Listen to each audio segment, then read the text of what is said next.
In this tutorial, I'll show you how to filter stocks by volume using the screener in TradingView so you can quickly find the most active and liquid stocks. Don't forget to like and subscribe.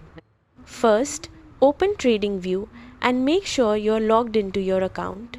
Once you're on the main dashboard, look at the top menu and click on Products. From the drop-down, find and select Screeners, then choose Stock Screener. After the screener loads, make sure you're on the Overview tab. This is where you'll see a broad list of stocks along with key data points. Now here's the key step. Look toward the top of the screener and find the Filters option. Click on it to open the filtering panel.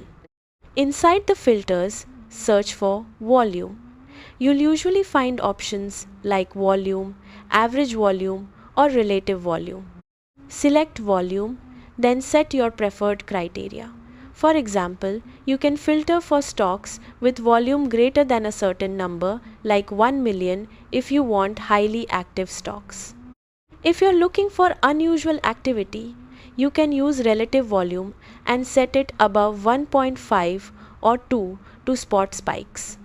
As soon as you apply the filter, the screener will instantly update and show only the stocks that match your volume conditions. You can also sort the results by clicking on the volume column.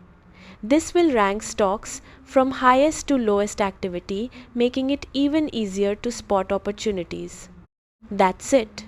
You're now filtering stocks by volume and focusing only on the most actively traded names, which can help improve liquidity, execution, and overall trading decisions.